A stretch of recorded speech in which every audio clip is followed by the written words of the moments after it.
Tegelikult on ju teada, et Helsingis on palju pimedam novembrikuus, kui on Tallinnas. Aga sellest hoolimata me tuleme teile kunsti tooma, sügavust. Saate aru, mõistate? Mõistate? Ei mõista.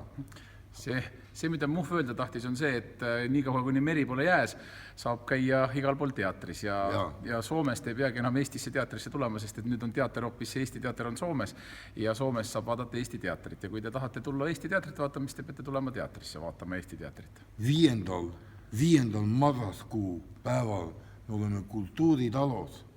Selline talu on olemas Helsingi, kus tehakse kultuuri ja mina panen seal puhast kunsti, sügavust. Mõistate? Ei mõista. Mida Muhv tahtis öelda, on tõenäoliselt see, et kui te tulete teatrisse, siis te saate vaadata teatrit. 5. novembril õhtul kultuuritalos Helsingis. See on siis asutus, kus saab teatritki vaadata ja... Marraskuus on sügavust.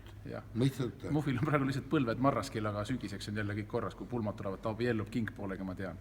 Selge see.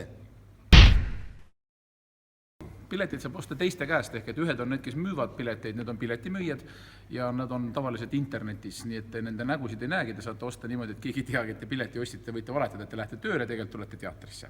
Pileti võid minu etendusele võid osta lipupalvelust.